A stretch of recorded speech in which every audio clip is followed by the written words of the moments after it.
What is up, guys? Jake from One Hive here with our next Theorycraft video, and this one's going to be a little different. It's sort of a Theorycraft, but we are going to be discussing the possible leaked update under the assumption that, let's say it's true. The last one that leaked was spot on, so let's assume this is going to be true and talk about it point by point. If you haven't seen it, you might pause the video and Google it. It's not hard to find, but let's go through it here. The first one that they're talking about is a level 13 cannon for Town Hall 10. Okay, that's not a huge deal, and I'm going to be looking at all these through the prism of war. That's not a huge deal for war. Most Town Hall 10 attacks are going aerial at this point, so an upgraded cannon is not really a big deal. The next one is interesting, the level 5 dragon, and it doesn't say for Town Hall 10. But we're assuming, I mean, it's got to be just that. I wouldn't think that there'd be some kind of sneak, Town Hall 11 thing coming out. I think that would have been included. But level 5 dragon is interesting, and the timing of that is interesting with the recent move to La Lunion. Used to, there was a lot of, especially Asian clans, that still did 2-star Dragloon attacks at Town Hall 10. Not sure if Dragloon will turn into a viable 3-star strat at Town Hall 10 with that or not. It just depends on how much they buff the dragons at level 5. Probably not. So again, not a huge deal. Could be big for defensive castles. Having even a Town Hall 8 can have a level 5 dragon in the CC. That could be a big deal for them. So maybe a minor thing. We'll have to just see how powerful it is.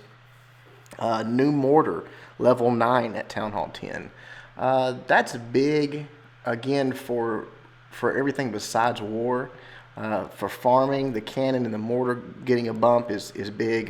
Just really helps defend against those ground attacks. So I don't think anybody's really going to be barching very effectively against Town Hall 10s up in high level. For war, again, the same as the cannon, not that big a deal because of the recent switch to basically all aerial attacks.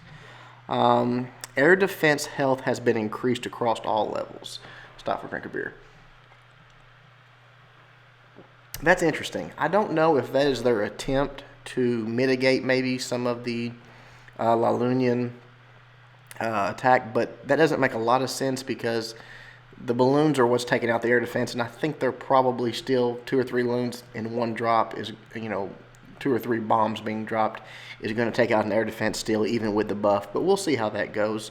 That's an interesting one because of the fact that everything's going aerial, but I don't think it'll be a big deal. League win bonus has been increased again. That's awesome. I mean, just, nothing to do with war, but everybody likes a little bit bigger bonus when you're farming. Wall prices slightly lowered for all levels 8 and above. I mean, I like it because I'm just now starting my lava, so I'll get a little break on them, but it sucks for people that, have worked so hard and grinded for so long, and now all these walls are coming a lot easier to people just over and over and over. They keep making it easier and easier, so it sucks for those guys, but for you guys out there that are still working on your walls, I'm sure it'll be nice. Here's where it gets interesting and gets big. War stars will now be based on percentage destruction. 33% is going to get you 1 star, 66% will be a 2-star, and 100% obviously the 3-star. The Town Hall means nothing. Now this is huge. This is going to change, if this is true, this will change the way people design bases. This will change the way people attack bases. There will be no more diving for a Town Hall at Town Hall 10. It'll be irrelevant. The Town Hall at that point will simply be a high HP building, much like a storage or anything like that. It will not be any different than any other building, just an extra few percentage points. It took me a while. I thought about this for a while, but I actually kind of like it. And it goes back to what I said. I think it's because of the what they're doing with the way it'll change Town Hall 10 attacks. I don't like the go wipe dive to the Town Hall and then a few archers on the outside and get the 50%. I don't like seeing it. It's not exciting. So this would be really nice to change that. We'll see if that's true because, again, it'll change everything. Base design, attack strategies, everything. Blah, blah, blah. Number of attackers, that means nothing. Redesigned artwork, nothing really.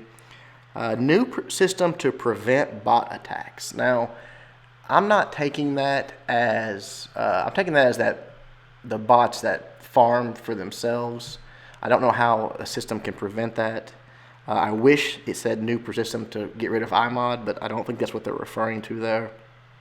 That's what, on a big update, that's what you would hope and really want to see, is something addressing that. I don't believe that's what they're talking about here. The return of the waterfall. Must be before my time. I don't know what the waterfall is, so I've only been playing Clash for a little over a year. Maybe some of you old schoolers can tell me in the comments.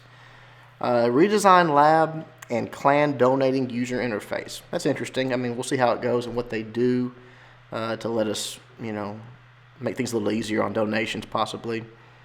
You can now use your upgrading heroes in war. That's the last big one. That's awesome, honestly.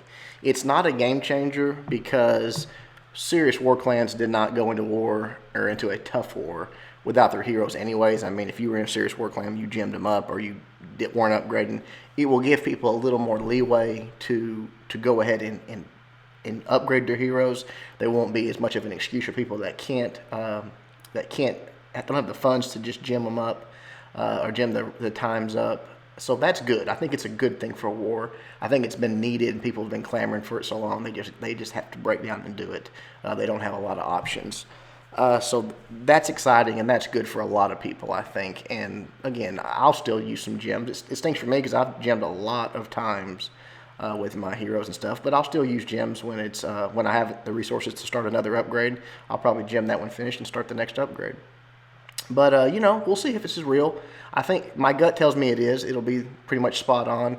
And for the most part, I think it's good. I think it's good for war. I think it's good for the game. So hopefully we'll find out here just in a week or so whether it's true or not. Hope you guys liked it. Leave me your thoughts in the comments. I'd like to hear what you guys think about it. Until next time, Jake from One Hive reminding you guys to suck less.